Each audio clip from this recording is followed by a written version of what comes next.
irmãos com a paz do Senhor. Amém. Irmãos, podemos sentar por um momento. Graças a Deus pela oportunidade que temos de estar na presença do Senhor, para sermos, canal de bênção, para ser um mensageiro, para ser um instrumento do Senhor, para nesta noite trazer o que é de mais especial sobre essa terra, que é a palavra do Senhor, que nós entendemos que falar da palavra do Senhor é um privilégio, e eu e você temos essa oportunidade. Nós somos os mensageiros do céu, O que nós aqui falamos não é dessa terra, é vindo do céu, Interessante, o Senhor, Ele olha para nós como vaso de barro, e Ele nos dá algo tão precioso, que vem de onde? Do céu, porque nós somos vaso de barro, mas temos algo precioso e especial, que é oriundo dos céus, que é a presença do Senhor, é o Espírito Santo do Senhor Deus, que está na minha vida e está na vida de cada um. Que bênção! Aleluia! Como é especial falar a palavra do Senhor, queridos irmãos. E nesta noite, o pastor Gideon Júnior, as congregações mandou uma missão extra, e nós estaremos falando justamente dessa missão, irmãos. Como é sabido, estamos vivendo as vésperas, queridos irmãos, do momento tão especial que comemora-se o Natal, Natal, que para nós cristãos é um momento de êxtase, é um momento de alegria, é um momento que não é, analisando para a ótica do mundo, o mundo olha assim, que é presente, que é alforria, que é aquela coisa que tem que ter aquele banquete, mas para nós é a grande conquista da comunhão com o Pai. É a presença do Filho que veio nos resgatar novamente em comunhão com o Pai. Nós entendemos que é o momento onde nasceu aquele que revolucionou, aquele que reintegrou o que estava afastado da presença de Deus, que é o homem que estava realmente com a sua natureza, fora, natureza pecaminosa que se separava, e que Jesus Cristo então vindo, cumprindo a promessa, cumprindo nessa terra todo o propósito do Pai que é Deus, através do Senhor Jesus nessa terra, nos ligando novamente à comunhão com Deus. Então, o Natal para nós cristãos é esse momento de alegria, porque Cristo nasceu e veio, e cumpriu todo o propósito do Pai aqui nessa terra. Então, para nós é essa alegria. A nossa alegria é essa, saber que Jesus nasceu. Não é presente, não é aquela questão toda que o pessoal se faz aí, que nós analisamos. Olhando para a ótica do mundo aí, irmão, o Natal, se você não tiver na melhor grife, na melhor roupa, se você não tiver no melhor solado, no melhor sapato, se não tiver na melhor casa de festa, aquela mesa, tiver aquela coisa toda ali, para eles você não passou bem o Natal. Mas eles têm que entender que passar o melhor Natal é ter certeza da salvação conquistada por Jesus. É saber que Jesus veio e que Jesus nos ligou novamente ao céu. Essa é a melhor conquista para nós como cristãos. O cristianismo para nós é isso, irmão. É o nascimento de Cristo e o propósito cumprido. Então o Natal para nós é esse. Não é aquela questão assim, se não tiver essa roupa, se não tiver aquele banquete. Não, isso aí é só detalhe. O melhor é saber que Jesus nos conquistou e que nós estamos aqui lavados, remidos e em comunhão com o Pai. Glória a Deus, essa é a melhor conquista que eu e você temos que nos alegrar. Então, se você tinha aquele negócio assim, vou passar em branco, porque eu não estou aqui naquela festona, que eu não estou naquela. Você tira isso da sua mente. A sua mente não pode ser caracterizada por esse mundo aí não, porque o comércio aí do mundo é esse. Eles querem vender, olha, compre isso aqui para você viver o Natal feliz. O seu Natal feliz só se você estiver aqui. O seu Natal feliz só se você tiver esse passeio, só se você tiver o seu móvel, essa roupa, só se você tiver isso aqui. Isso é só comércio. O melhor Natal é estar na presença do Senhor Deus. Então, se a sua família está na presença do Senhor, você pode comer, sabe o quê? Arroz com ovo, feijão, coisa mais simples que esteja, mas estar na presença do Senhor é o melhor Natal na presença do Senhor. É a melhor alegria que eu e você tem, estar na presença do Senhor. Aleluia, glória a Deus. Então, essa é a nossa conquista, essa é a nossa alegria, por saber que nós temos a alegria e termos a liberdade e saber que nós temos o entendimento, né? Estamos clareados pela palavra do Senhor Deus. Essa é a melhor alegria que nós temos. Então, a alegria do cristão é essa, né, irmãos? Agora, irmão, voltando a falar da nossa lição. A nossa lição, nós vamos falar hoje, é uma lição especial de Natal. E aí eu quero convidar a igreja para se colocar em pé. Vamos se colocar em pé agora. Vamos abrir a Bíblia no primeiro evangelho. Qual é o primeiro evangelho, igreja? Mateus, glória a Deus. Mateus, capítulo de número 1. Vamos estar lendo a partir do versículo 18 ao 25. Folheia a Bíblia aí, irmão. Folheia a Bíblia. Porque se folhear da Bíblia significa que Deus vai falar ao seu coração. Se não folhear, tem que projetou. Está falando do mesmo jeito. Glória a Deus. Queridos, então, nesta noite, nós vamos estar falando dessa lição, né, especial de Natal. E aí vamos estar falando aqui com a nossa leitura bíblica aqui em Mateus, capítulo de número 1, versículo de número 18 ao 25. Quantos acharam? Diga glória a Deus. Glória a Deus. Quando nós chegamos no ministério, todo mundo achou. Todo mundo tão longe de Bíblia, que é Brasil para Cristo, né? Compromisso com Deus e com a sua palavra. Irmãos, diz a palavra do Senhor assim. Eu vou ler o primeiro versículo e a igreja em conjunto vai ler o próximo, subsequente. Amém? Então, vamos lá. Ora, o nascimento de Jesus Cristo foi assim. Estando Maria, sua mãe, prometida em casamento a José, antes de se unirem, achou-se grávida pelo Espírito Santo. 19. Então José, seu marido, como era justo e a não queria difamar, intentou deixá-la secretamente. Projetando ele isso, em sonho lhe apareceu um anjo do Senhor, dizendo: José, filho de Davi, não temo receber Maria como tua mulher, porque o que nela foi gerado é do Espírito Santo. 21. E ela dará à luz um filho, e lhe porás o nome de Jesus, porque ele salvará o seu povo dos seus pecados. Tudo isso aconteceu para que se cumprisse o que foi dito da parte do Senhor pelo profeta. 23. Eis que a virgem conceberá e dará à luz um filho, e ele será chamado pelo nome de Emanuel, traduzido é Deus conosco. José, despertando do sonho, fez como o anjo do Senhor lhe ordenara, e recebeu a sua mulher. 25. E não a conheceu até que deu à luz seu filho, o primogênito, e pôs-lhe o nome de Jesus. Senhor, acabamos de ler a tua palavra. Senhor, estamos aqui porque necessitamos de entender e de viver em comunhão, envolvido com a tua palavra, para que possamos ser purificados, para que possamos ser abençoados, para que possamos ter a vida anelada diante do Senhor, para que possamos viver em comunhão que nos levará mais intimidade com o Senhor, através do conhecimento da Escritura, para que não possamos viver errante como vive o mundo, mas sejamos vidas direcionada por ti. Nos abençoa, abençoe a cada um que aqui adentrou e dê o entendimento da tua palavra, para a glória do nome do Pai que é Deus, do Filho que é o Senhor Jesus e do Espírito Santo. Amém. Podeis assentar, queridos. Irmão, o textual da nossa lição de hoje está em Mateus capítulo de número 1, 21, que nos fala assim: e ela dará à luz a um filho e lhe porá o nome de Jesus, porque ele salvará o seu povo do seu pecado.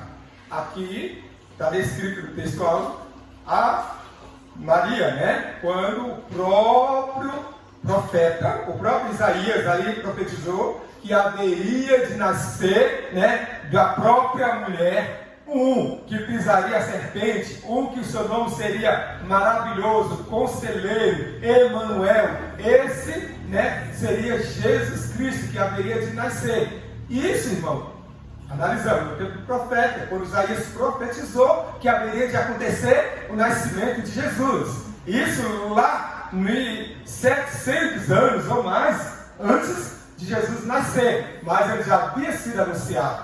O profeta anunciou o nascimento de Jesus. E aqui no versículo de número 21 de Mateus, capítulo 1, versículo 21, nos fala assim: e ela dará à luz a um filho e lhe porá o nome de Jesus, porque ele salvará o seu povo do seu pecado. Então já vemos aqui narrando sobre o propósito de Deus, em que Maria, a escolhida, haveria de gerar um que seria Jesus, que haveria de salvar o povo e também trazer o povo à comunhão com o próprio Deus. Maria daria à luz a uma criança, e essa seria Jesus. Agora, irmão, vamos lá. Falando de gerar, falando de criança, analisamos o seguinte, amados, o nascimento de uma criança, quando acontece, é algo assim espetacular, né? Esperado. Como a Antonella está sendo esperada, né? Irmão, já vi ali, olha, sabe o que eu vi? A nossa irmã Aldenora, a Aurilene, uma passa a roupa daqui, a outra mexe na roupa ali. Então, aquele entusiasmo, aquela alegria, aquela expectativa está sendo criada. Imagina, Natanael, né? O meu gordinho está todo alegre, irmão. Canta, sorriso dele. Então, imaginamos, quando uma criança está sendo gerada, como no caso está sendo esperada, a expectativa é muito grande. É muito grande, não é verdade? O nascimento de uma criança é algo assim especial. É algo assim, cria uma expectativa, mas também tem uma preocupação. Meu Deus, como é que essa criança vai nascer? Como Deus? Vai ser cesárea, vai ser normal? E aí começa aquela expectativa, né? Mas os pais estão esperando que essa criança nasça dessa duas formas, ou cesárea ou natural. O importante é que ela vai nascer de forma que todos se preparam, né? Se prepara se organizando. Não vai ser no dia que vai nascer a criança, vai se organizar, preparar as coisas, não. Ela está sendo preparada, ó. Eita, enxoval as coisas, ela está sendo tudo organizada, coisa mais linda. Pensa, irmão, sapatinho, né? Aquele coelho, aquelas roupinhas, minha irmã, aquelas toquinhas, a coisa mais linda que está aí sendo preparada pelos pais, pelos avós, os tios. Mas você também que já ganhou seu filho, você que já foi mãe, também sabe a expectativa que é realmente quando a criança vai nascer. É uma expectativa muito grande, tanto para os pais, para os tios, para todo mundo que está esperando. E aí, irmão, analisamos o seguinte, imagina, né? O momento, todo mundo preparando, e os preparativos estão a 1000, aquela correria, e o momento X está sendo esperado. De repente, irmão, quando a criança vai nascer, que a mulher está internada, é telefonema, todo mundo, meu Deus, já nasceu, como é que está? Ainda está ainda lá, nasceu ainda não. A expectativa fica criando, né? Mas, imaginamos, está lá o próprio obstetra para realizar o parto, está lá o enfermeiro, que o enfermeiro tem que estar lá, o enfermeiro é importantíssimo, né? Está lá o técnico de enfermagem, a mulher para parir, no caso, o pai lá roendo as unhas, aflito, está todo mundo naquela expectativa de ver aquela carinha, né, irmão? Vir, né, nesse mundo. Então se cria muita expectativa, não é verdade? Então todos ficam esperando. E aí, irmão, e quando ela nasce? Meu Deus, as lágrimas. Meu Deus, a cara do pai, né? Assim que o Micael nasceu, eu dizia, é a cara do pai, bonito igual o pai. Mas aí, os irmãos analisam o seguinte, irmão, quando uma criança nascer, é essa expectativa. Todo mundo fica assim naquela expectativa. Todos ficam absolutamente esperando, né? Tudo absolutamente preparado. E aí, irmão, quando acontece a criança quando nasce, pronto, muda a rotina da família. O pai, opa, hoje você vai ficar acordado e eu vou dormir. A mãe fala assim, né? E amanhã a mãe dorme, ou o pai dorme e a mãe fica acordada. Aí agora é seu dia, aí fica aquela mudança todo dia, né? A casa não tinha chupeta, agora tem chupeta. Não tinha um berço, agora tem aquele berço lá. Tem aquela linha, oh meu Deus, aquela musguinha. Vai biquinho, aquela coisa toda. Irmão, quando a criança chega, é muita alteração que acontece. Objeto que não tinha, começa a ter. E aí tem toda essa expectativa. E aí começa aquele momento especial também, não é verdade? A mãe, ela não tinha o hábito de ir para o posto, ela tem que ir para o posto, tem que vacinar a criança, tem que ver o pediatra, tem que conversar com o enfermeiro aí. Olha, estou com dúvida, você não me esclareceu, claro. Como enfermeiro, eu tenho que saber, vou te ajudar. Qualquer um, irmão, quando tem a criança, quer uma orientação, fica aquela expectativa toda, então muda toda a rotina de uma família. O que eu quero trazer para os irmãos, focando aqui, a chegada de uma criança, é muita expectativa, é muita alteração, muda tudo na vida dos pais, na vida da família, não é verdade? Olha só, hoje, nessa lição, relembramos um momento mais que especial para a humanidade.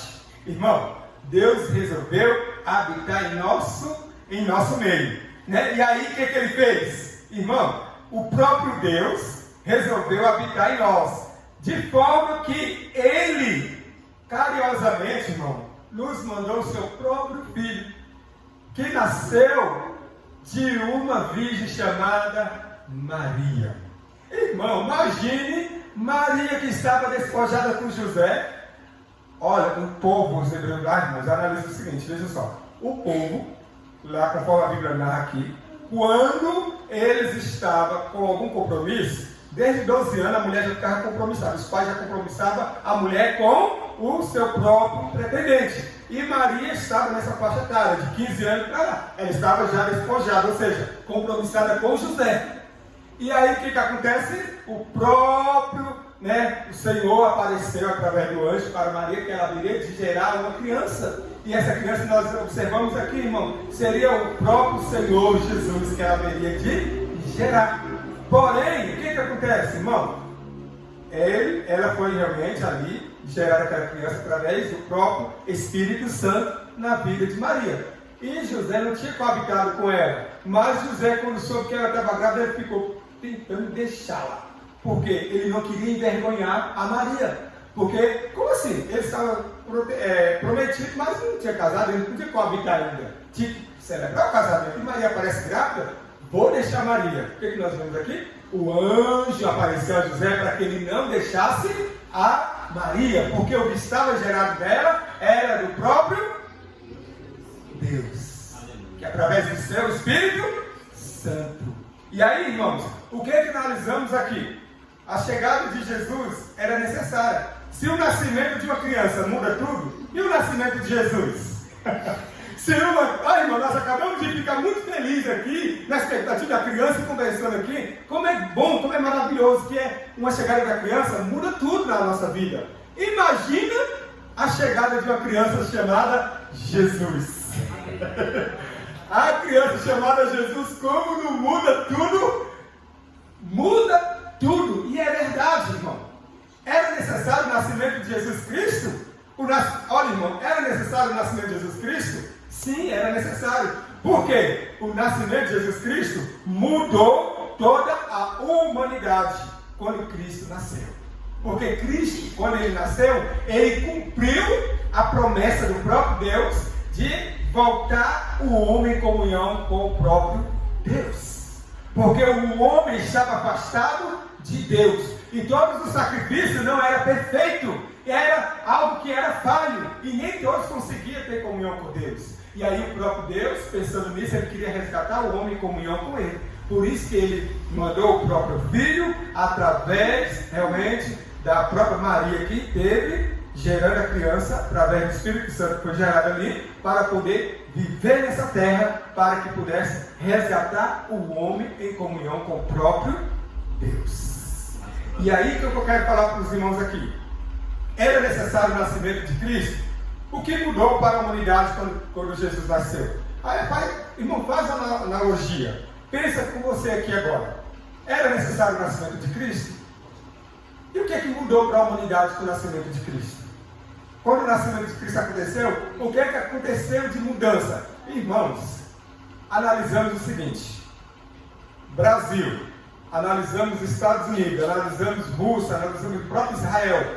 Irmão, qual é o próprio Deus, a não ser o nosso que é o verdadeiro, porque os outros são Deus, o nosso é Deus, que comemora o mundo inteiro o seu nascimento? Nenhum de mim. O único que é comemorado no mundo inteiro o nascimento dele é o nascimento de Jesus Cristo. Porque o nascimento de Jesus Cristo trouxe para a humanidade o resgate, a comunhão com o próprio Deus. O nascimento de Jesus Cristo trouxe essa alteração, essa mudança. E eu quero dizer para os irmãos assim, olha só, era necessário o nascimento de Cristo? O que mudou para a humanidade quando Cristo nasceu? Sim, era extremamente necessário o nascimento de Cristo. Não havia qualquer possibilidade do mundo continuar a existir e melhorar se o Senhor não nascesse. O mundo estava de mal a pior. O mundo estava sem ter comunhão com o próprio Deus. O mundo estava fazendo, irmão, tudo que não agradava ao Senhor Deus. Tudo que eles faziam era muita desordem. Não tinha aquela comunhão com o próprio Deus. Então era necessário um plano perfeito para resgatar, porque todos tinham pecado, e destituídos estavam da glória de Deus. Todos pecaram, todos eram pecadores, precisavam voltar em comunhão com Deus. Mas era necessário um plano perfeito. E o plano perfeito foi o nascimento de Cristo Jesus. Vamos comigo aqui. Olha só. Por que era necessário o nascimento de Cristo? E o que mudou para a humanidade quando Cristo nasceu? Primeiro, para que o homem tivesse acesso à última e definitiva revelação de Deus. O último plano de Deus para resgatar toda a humanidade foi o nascimento de Jesus.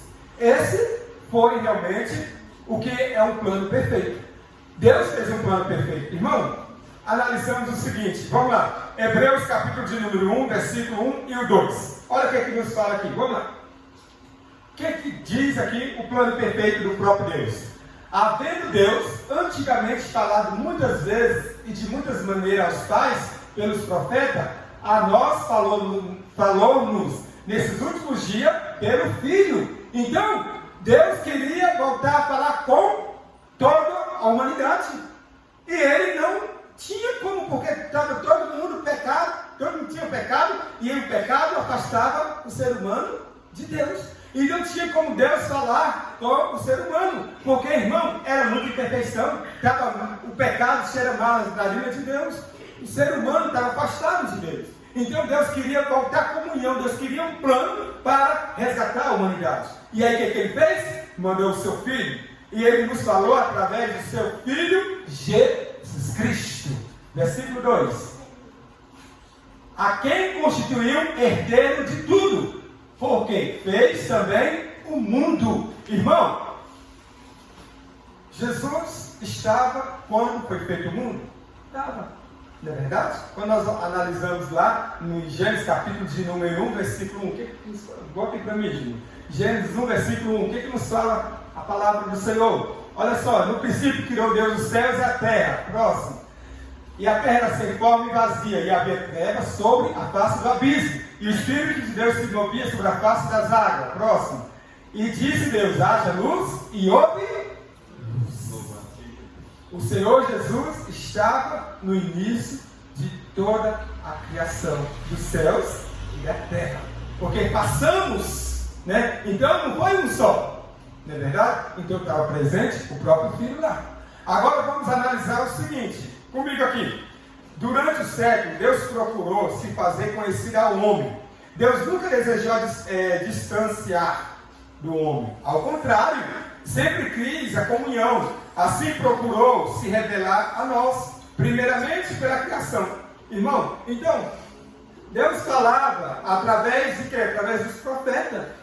Deus falava através dos profetas para a humanidade, mas era necessário oferecer os sacrifícios. Mas o sacrifício estava sendo algo perfeito. E Deus, irmão, prefere que é melhor obedecer do que sacrificar. E aí tinha o sacrifício, então o povo estava desobedecendo. E aí Deus fez um plano perfeito, mandando o próprio Senhor Jesus Cristo. E nós entendemos aqui que Deus, Ele nunca desejou ficar afastado da humanidade. Deus sempre quis resgatar a humanidade. Por isso que Ele mandou o seu Filho com esse propósito. Resgatar novamente a comunhão de todo o mundo com o próprio Deus. Analisamos o seguinte, que em Hebreus, como já lemos agora, Cristo, realmente, nós analisamos que Ele sabe de tudo que Deus deseja para todos. E o que Deus quer? Que nenhum se perda, mas que todos sejam salvos. Que todos sejam salvos. Segundo em Hebreus capítulo 1, versículo 3, Cristo é o resplendor da glória de Deus. E sua expressão é sua expressão exata. Cristo mostrou à humanidade quem seu Pai era, sua retidão, justiça, graça, misericórdia e fidelidade. Cristo chega a dizer aos seus discípulos: quem me vê, vê o Pai. E aí podemos observar, irmão, ninguém jamais viu Deus, mas Deus, através do seu unigênito, mostrou qual era a sua vontade para todos. Por isso que nós podemos ver na palavra do Senhor, como eu acabei de falar aí em Hebreus capítulo 1, versículo 3, que Cristo é o resplendor da glória exata, da expressão do próprio Deus. E aí observamos que o próprio Cristo, ele tem sobre ele a retidão, a justiça, a misericórdia e a fidelidade. Em Cristo está todos esses tributos. Os tributos em Cristo, nele resiste tudo isso aqui que eu acabei de falar. Nele tem todas essas qualidades. Em Cristo tem a retidão, a graça, a misericórdia, a fidelidade, e chega a dizer aos seus discípulos: quem me vê, vê o Pai. E aí nós podemos observar o próprio Evangelho de João testemunhando a grandeza do próprio Deus revelado através de Jesus Cristo. Jesus Cristo tem nele a retidão. Irmãos, o próprio Deus, ele veio, e aí nascendo da própria mulher, ele ali, irmãos, tomou forma de homem, mas ele não pecou, e por ele não pecar, ele nos mostrou o exemplo de obediência. E eu digo para os irmãos, ele não usou o seu poder para nenhum momento, diante das circunstâncias difíceis, ele ali poder dizer assim: ah não, Cristo venceu os escribas e fariseus porque ele mostrou o seu poder. Porque ele fez o seu poder ali, e aí não, com a sabedoria, com o entendimento, ele mostrando ali diante de todos, ele pôde nos trazer o exemplo da retidão que nele resiste. Nele tem a retidão, nele tem também, podemos aqui, acabei de falar que nele também tem a justiça. Ele não agiu com injustiça, ele não desobedeceu às leis, pelo contrário, ele cumpriu a lei. E a lei, sendo ele cumpridor da lei, ele mostrou que pode ser obediente, sendo Deus na terra, ele pôde realmente mostrar que o homem precisa ser obediente também para receber a retidão, a glória, e também para receber na vida dele a própria sabedoria, e receber também a misericórdia e a fidelidade. Olha só, irmão, vamos ver aqui em João, capítulo de número 14, 8 e 9. O que nos fala aqui? Sobre... eu quero ver Deus. Olha, irmão, o que nós vemos aqui? É João, capítulo 14, versículo 8 e 9. Nos fala assim: disse-lhe Filipe: Senhor, mostra-nos o Pai, porque ele nos basta. Disse-lhe Jesus: estou há tanto tempo convosco e não me tendes conhecido, Filipe. Quem me vê a mim, vê o Pai. E como dizes tu, mostra-nos o Pai. Então, o próprio Deus estava ali sobre a terra, mostrando a retidão, a misericórdia, enquanto ele viveu sobre este local. Então era necessário o próprio Jesus vir? Sim. Jesus era necessário ele vir? Sim, porque toda a humanidade estava afastada pelo seu próprio pecado. Porque quando nós abrimos a palavra do Senhor, nós olhamos e vemos isso aqui, irmãos. Eu quero mostrar para os irmãos detalhadamente, mais na frente, como era a própria situação da humanidade. Vamos ver logo a cola aqui? Em Romanos, capítulo de número 4. Glória a Deus. Nós vamos dar uma lida aqui, vamos ver como está escrito aqui sobre como estava realmente o próprio ser humano, irmãos. Glória a Deus. E aí, o que era necessário? Cristo vir para voltar a resgatar toda a humanidade? Sim, era necessário. Glória a Deus. Louvado seja o nome do Senhor. Diz aqui em Romanos.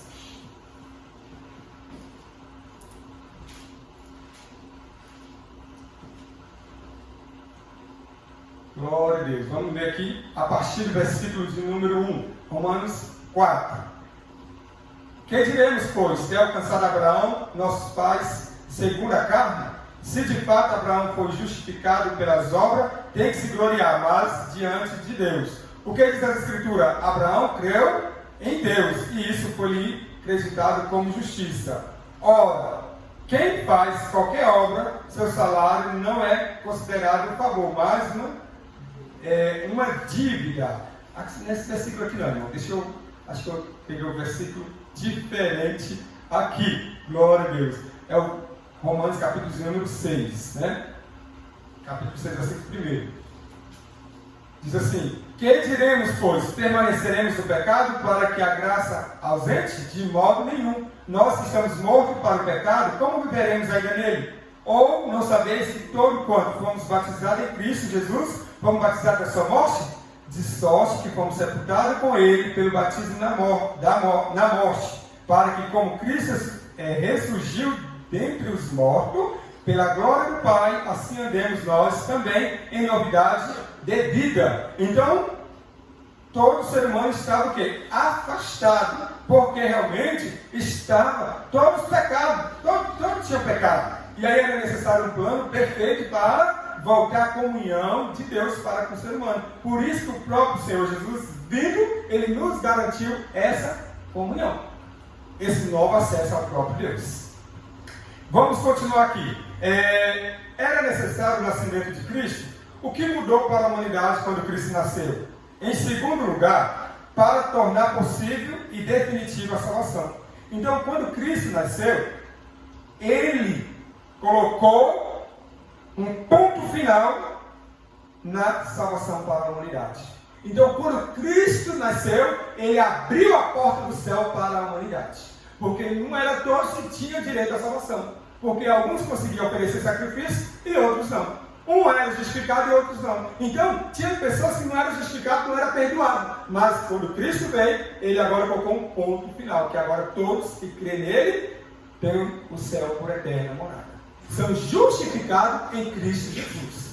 Em Cristo Jesus, todos são justificados. O que acabamos de ler aqui em Romanos, quando fala da justificativa do ser humano em Cristo. Então, Cristo nos justifica. Somos justificados por quem? Pelo próprio Cristo. Aqui, olha só, irmão, quando o próprio Paulo aqui em Romanos, capítulo 8, versículo 1, diz assim: portanto, agora, nenhuma condenação há para quem está em Cristo Jesus, que não anda segundo a carne, mas segundo o Espírito. Há condenação para aquele que está em Cristo? Nenhuma. Nós somos justificados por Cristo. Cristo foi o plano perfeito. A vida de Cristo nos voltou à comunhão com o próprio Deus, que outrora tinha sido, olha, irmão, essa comunhão que o ser humano tinha diretamente com o próprio Deus, ela tinha sido quebrada. Ela tinha sido, olha, irmão, acabou desde aquele momento quando o próprio Adão, ali nas Eva, desobedeceram. Então, naquele momento ali, irmão, a desobediência tirou a presença de Deus do ser humano. E aí, para botar a presença de Deus, era necessário oferecer um sacrifício. Então, esse sacrifício, ele não era perfeito. Era um sacrifício que não era perfeito. Mas a vida de Cristo tornou um sacrifício perfeito. E agora, aqueles que estão em Cristo, nenhuma condenação há. Porque estamos justificados por Cristo Jesus. Você é justificado por Cristo. Eu sou justificado por Cristo. O nascimento de Cristo nos trouxe essa comunhão perfeita com Ele. E agora é para sempre. Graças a Deus. Aleluia. E aí, queridos, então, era necessário o nascimento de Cristo. O que mudou para a humanidade quando Cristo nasceu? Nós falamos no primeiro ponto, agora no segundo ponto. Tornou possível a salvação. Cristo nasceu para morrer. Ele é o Cordeiro de Deus que tira o pecado do mundo. Quem disse isso? O próprio João. Olha! Quem é ele? Eis o Cordeiro de Deus que tira o pecado. Eis o Cordeiro de Deus que salva. Eis o Cordeiro de Deus que nos purifica. Eis o Cordeiro de Deus que nos leva para o céu. Aleluia. Glória a Deus. Então, em João 1,29 está bem explícito, bem escrito isso aí. Porque eles olharam para João e pensaram que realmente João queria salvar. Opa, João, é você que vai vir, o Messias? É você que vai nos levar à comunhão com Deus novamente, João? É você? Não. João fala assim, no dia seguinte João viu a Jesus e disse: olha lá, quem vem? Olha para ele. E disse: eis o Cordeiro de Deus que tira o pecado do mundo. Então era necessário o nascimento de Cristo? Sim, era necessário. O que é a humanidade? O que mudou para a humanidade? A humanidade foi perdoada, justificada pelo próprio Cordeiro de Deus. Ele é o Cordeiro de Deus que purifica, é o Cordeiro de Deus perfeito, é o Cordeiro de Deus sem mancha, porque nele tem retidão, porque nele tem retidão, justiça, graça, misericórdia, fidelidade. Nele tem tudo isso aí. E se eu estou nele, que tem em mim também. Glória ao Pai, ao Filho e ao Espírito Santo. Aleluia, né? Então, irmão, o nome de Jesus já representa tal fato. Quando olhamos em Mateus 1, 21, que nós lemos aí no início, Mateus 1, 21 nos fala: ela dará luz a um filho, ele porá o nome de Jesus, porque ele salvará o seu povo dos seus pecados. É esse Jesus que eu estou servindo, que você está servindo. É esse Jesus que tira todo o pecado. É esse Jesus que tira a parede que nos separava. É esse Jesus que o véu, aleluia, rasgou e ele nos voltou em comunhão com Deus. Aleluia. Então, por isso que o nascimento de Jesus é para nós comemorar com alegria. Como diz o Juninho, né? Com alegria. É para encher o pulmão, né? De ar e dizer: glória a Deus. Glória a Deus, Jesus nasceu. Glória a Deus nas alturas e paz na terra. Glória a Deus. Quando Jesus nasceu, é assim, irmão. É assim. Quando Jesus nasceu, é com alegria, é com gratidão mesmo. Aleluia. Nós temos que ficar assim, irmão. Com essa gratidão, com muita alegria e falar com convicção e não mudar realmente. Irmão, nós não podemos mudar o real sentido do Natal. Porque as pessoas mudaram muito o real sentido do Natal. E hoje as crianças, né, as pessoas que estão aí, estão levando à frente essas mesmas ideologias, esses pensamentos, tudo errado. Esquecendo que o melhor, né, aleluia, a melhor forma de adorar a Deus e de comemorar o Natal é adorando e fazendo a sua vontade. É adorando e fazendo a sua vontade, servindo a Ele, se alegrando e comemorando, porque Ele nos deixa comunhão para nós sermos libertos do pecado e também para nós morar no céu. Aleluia. Louvado seja o nome do Senhor. Você pode aplaudir o Senhor? Aleluia, pode falar, meu filho. Interessante o senhor estar falando isso. Eu lembro que quando eu era adolescente, o pessoal fazia essas, né, a noite do Natal, né? Eu ia todo mundo na casa da minha avó e fazia. Aí acontecia 3 coisas. Acontecia bebedeira, farra e no final briga e confusão. Mas era todo Natal, era do mesmo jeito. E Jesus ficava onde? Aí o senhor está falando agora, graças a Deus, Jesus Cristo me resgatou. Irmão, é para adorar mesmo. Como diz a minha irmã, que eu sigo ela no Instagram, é para adorar de pé. É para adorar de pé, é para glorificar de pé. É para glorificar de pé, né? O sentido do Natal é para ficar bêbado de vinho, né? Farrear e briga no final. É para adorar de pé, mas glorificando essa graça que Ele trouxe. É para adorar assim mesmo. Louvado seja o nome do Senhor. Nós estamos terminando, né? Só um pouquinho. Segura aí. Então, quando o próprio, né, Jesus nasceu, era necessário Cristo ter nascido e a humanidade foi beneficiada sim, né? Porque o nascimento de Cristo trouxe para a humanidade os sentidos importantes, como eu acabei de falar, né? Revelar a vontade de Deus, que é a primeira. Segundo, definição da salvação. A salvação está em Cristo Jesus. A salvação não está em nenhum outro, a não ser em Cristo Jesus, porque não há nenhum outro nome dado, do qual não... Vamos ler em Atos capítulo 4, 12. Atos 4, 12, que nos fala assim, acho que é 12 mesmo, 12, se me fala a memória. Irmão, você vai ficando com 40 anos, né? Olha só, e em nenhum outro há salvação, porque também debaixo do céu nenhum outro nome há dado entre os homens, pelo qual devemos ser salvos. Louvado seja Deus. A salvação é oriunda, a salvação só é vinda em Jesus. É em Jesus que concretiza todo o plano de salvação. É em Jesus que concretiza a vontade de Deus. É em Jesus que concretiza aquele que dá a salvação. E é em Jesus que vamos morar no céu, glorificando, adorando e exaltando para todo o sempre. Louvado Aleluia! Glória a Deus!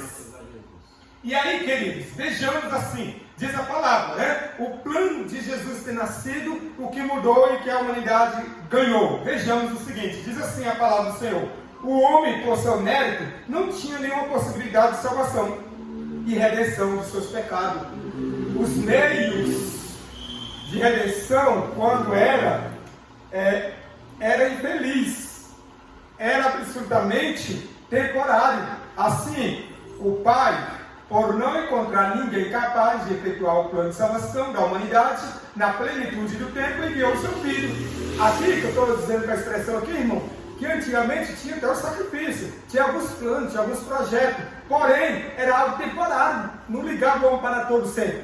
O homem era só aquele momento. Opa, aqui ele era perdoado, daqui a pouco ele precisava perdoar novamente, e não tinha como realmente ter um sacrifício perfeito que todo o tempo ele estava justificado. Por isso que Jesus veio para esse plano perfeito. Gálatas 4:4 nos fala assim, Gálatas 4:4.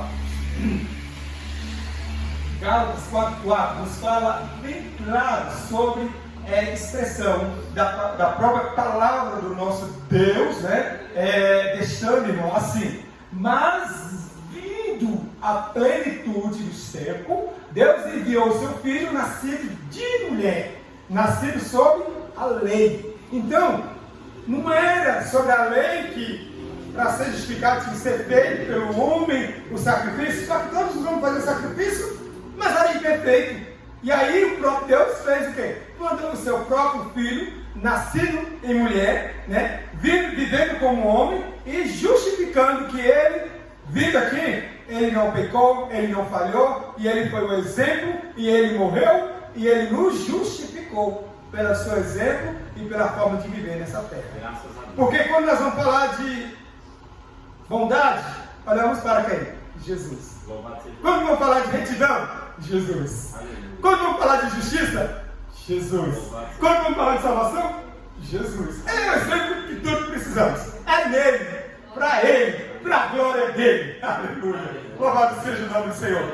Olha, irmão, que fique bem claro que eu vou falar para os irmãos aqui. Quero que os irmãos prestem bastante atenção. Que fique bem claro que não foi o Deus Pai que encarnou. Deus Pai, ele não encarnou.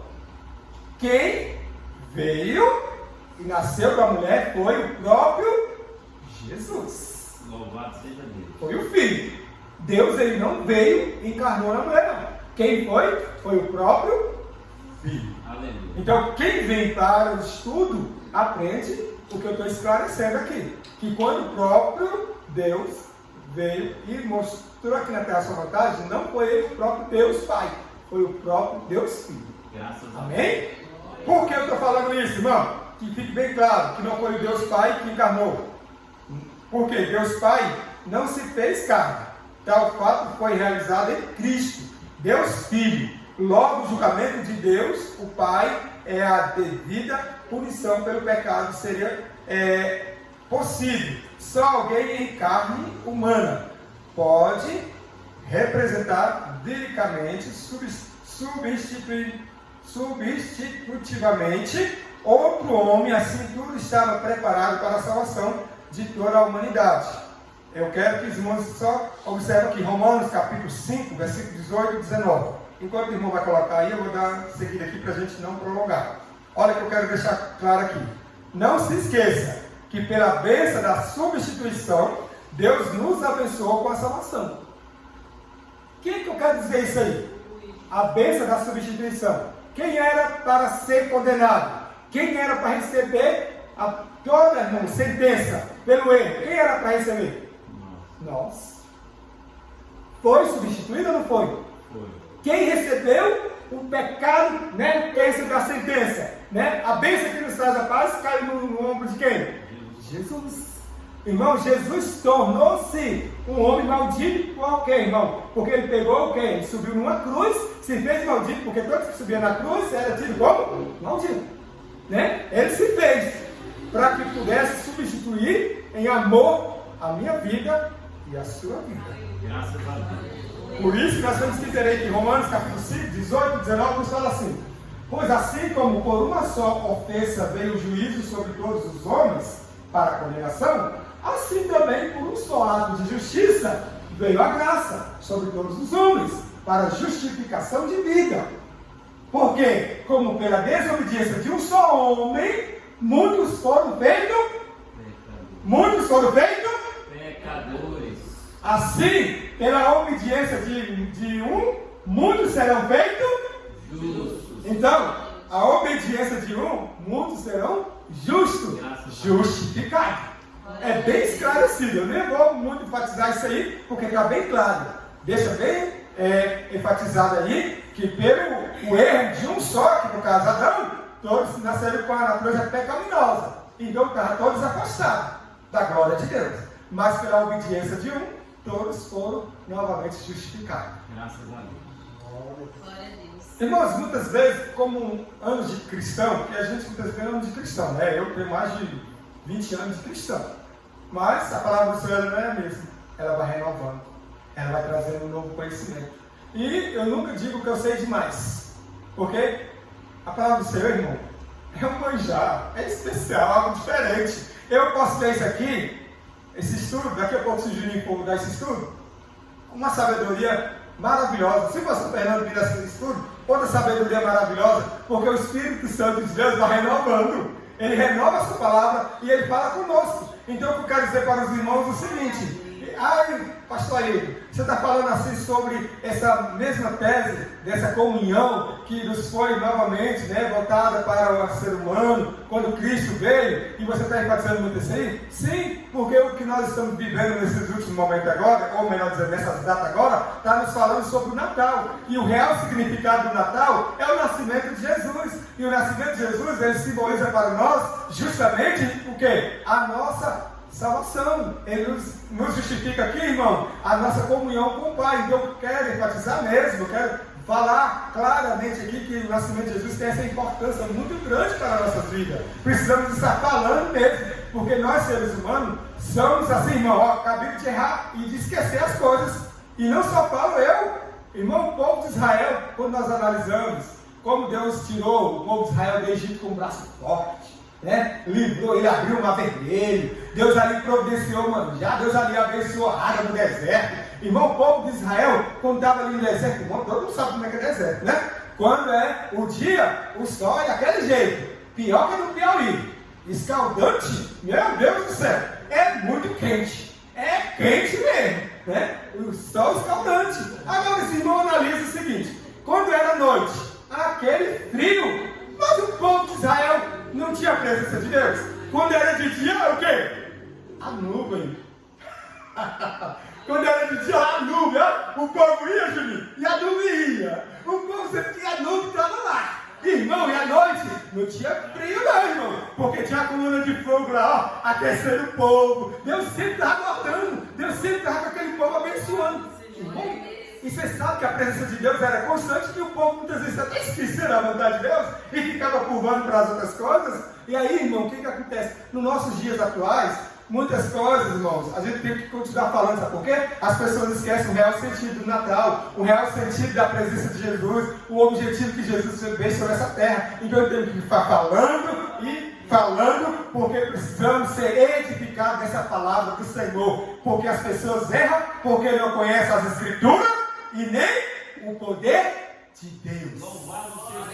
Então é isso que acontece. As pessoas estão errando porque estão esquecendo as Escrituras, estão esquecendo o poder de Deus. Então eu tenho que voltar a falar mesmo dos princípios. Vamos falar o que significa realmente Natal, o que simboliza o cristão, como ele deve comemorar, como ele deve se alegrar. E é assim que o cristão vai se alegrar. E já estamos terminando. Vamos lá. Olha só. Para concluir, penúltimo tópico. Porque realmente Jesus nasceu, era necessário Jesus nascer? O que a humanidade ganha com o nascimento de Jesus? Olha só, quando Jesus nasceu, o que aconteceu para a humanidade? Ele veio para se tornar o último e grande sacerdote. O que o sacerdote faz, igreja? Oferece o quê? Sacrifício. Vamos lá em Hebreus? Olha, irmão, o que fala do sacerdote em Hebreus? Vamos estar lendo aí em Hebreus, né? Capítulo de número 5, versículo 1. Só o Senhor é Deus. Louvado seja o nome do Senhor. Aleluia. Glória a Deus. Vamos falar sobre o sumo sacerdote, né? Quando em Hebreus ensina que o sumo sacerdote era tirado entre os homens para que pudesse fielmente oferecer o sacrifício ali. Quando analisamos em Hebreus, que nos fala sobre a função do sumo sacerdote, a função dele era o que, irmão? Era estar ali representando diante de Deus o ser humano. O ser humano, eles queriam oferecer o sacrifício, nem todo mundo podia oferecer sacrifício, era o sumo sacerdote que oferecia o sacrifício. Então, todos os sacerdotes faziam isso, porque todo sumo sacerdote, tomado dentre os homens, é constituído a favor dos homens, nas coisas concernentes a Deus, para que ofereça dons e sacrifício pelos pecados. Então, o sacrifício, quando era oferecido, era o sumo sacerdote que fazia isso. Ele que tinha acesso ao Deus Altíssimo, era ele. E aí, o próprio Senhor Jesus é o grande sumo sacerdote. Ele é o grande sumo sacerdote. Versículo de número, vemos o 4, agora o 5, né? Vamos lá. Versículo 5. Assim também Cristo não se... vamos ler o 4 primeiro, irmão Gil? Volta um pouquinho aí. Nós lemos o 1, né? Vamos ler o versículo. Coloca o 2, por favor. E possas comparecer totalmente dos ignorantes e errados, pois também ele mesmo está rodeado de fraqueza. 3. E por essa causa deve ele, tanto pelo povo, como também por si mesmo, fazer oferta pelos pecados. 4. E ninguém toma para si essa honra, senão o que é chamado por Deus como Arão. E aí vamos ao próprio Cristo, irmão, que ele foi o sumo sacerdote. Assim também Cristo não se glorificou a si mesmo, para se fazer sumo sacerdote, mas glorificou aquele que lhe disse: Tu és o meu filho, hoje te gerei. Então, o próprio Cristo foi o sumo sacerdote que resgatou e que ofereceu um único sacrifício perfeito e não precisa mais ninguém oferecer sacrifício. Agora somente obedecer. Não precisa mais sacrificar. É apenas obedecer, que é melhor que sacrificar. E por fim, irmãos, terminando aqui, olha só, vamos estar terminando. O que é que eu quero trazer para os irmãos aqui nesse último tópico? Era necessário o nascimento de Cristo? O que mudou para a humanidade quando Cristo nasceu? Ele veio para aniquilar o pecado. Cristo veio para possibilitar a comunhão entre Deus e o homem, aniquilando o pecado. Cristo tira de nós o que nos afasta de Deus, fazendo-nos de acesso a Ele. Assim, a santidade é absolutamente possível através de Cristo. Permanecendo nele, temos vitórias sobre o pecado. Então, o próprio Cristo foi necessário ele ter nascido, e a humanidade ganhou. Por quê? Quando Cristo nasceu, ele agora, 1 de João. 1 de João, nós vamos ver testificar aí, capítulo 3, versículo 5.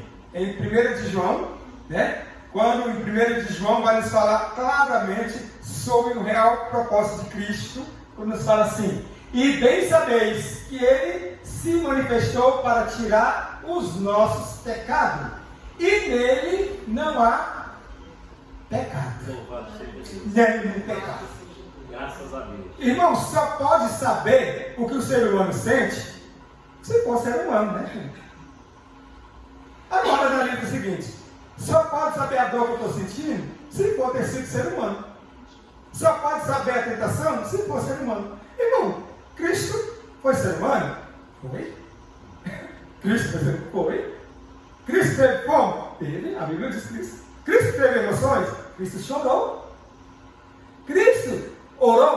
Orou. O que eu quero falar com isso?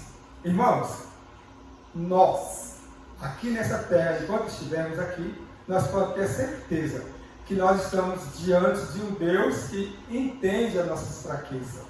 Porque Ele passou nessa terra e Ele viu a fraqueza. Louvado seja Deus. Ele sabe as nossas necessidades, porque Ele viveu aqui e Ele viveu as necessidades também. Porque em nenhum momento Ele usou o poder dele para poder mostrar realmente a sua glória. Porque podemos observar lá em próprio Mateus 4, quando Jesus jejuou 40 dias e 40 noites, ele teve fome. E quem veio, irmão, apresentou para tentar ele, o diabo veio para tentar ele, né? Tu não és o filho de Deus? Não é que essa pedra se transforma em pão? Aí ele diz, vai, Satanás, porque está escrito, não só de pão viverá o homem, mas de toda a palavra que sai da boca de Deus. Aleluia. Mas mesmo assim ele continuou tentando. Jesus, se tu me adorares, olha para baixo, olha esse mundo, olha tudo isso será teu. Se tu me adorares, ele diz, vai-te, adorarás somente o Senhor teu Deus, e somente a Ele servirá. Aleluia. É isso que a igreja tem que fazer. Adorar somente ao Senhor Deus poderoso. Aleluia. Aleluia. E entender que não só de pão viverá o homem, mas da palavra que sai da boca de Deus. A palavra de Deus está para a minha vida e está para a sua vida. Vamos entender isso na nossa vida diariamente? Vamos entender o plano do Senhor Deus, quando Ele mandou o Filho Jesus Cristo aqui, mostrando o seu plano de salvação, quando Ele mostrou o seu Filho Jesus Cristo aqui, que Ele que tira o pecado do mundo, quando Ele mostrou o seu Filho aqui, que Ele é o sumo sacerdote, quando Ele mostrou o seu Filho aqui, que é Ele que tira o pecado do mundo. Entendemos isso? E entendemos também que o momento do Natal é para as famílias alegrar diante de Jesus e glorificar Ele e cantar louvores, porque, irmão, como o Juninho falou, as pessoas pensam que o Natal é bebedeira, é farra, é dança e briga. E nenhuma oração não faz na hora não lembrei para ler a palavra do Senhor. Nós estamos aqui porque no Natal, é o nascimento de Jesus, então vamos adorar Ele. Então vamos fazer louvores para Ele, vamos cultuar Ele nesse momento em casa, porque, irmão, não é só comelança, não é só de como viver o homem.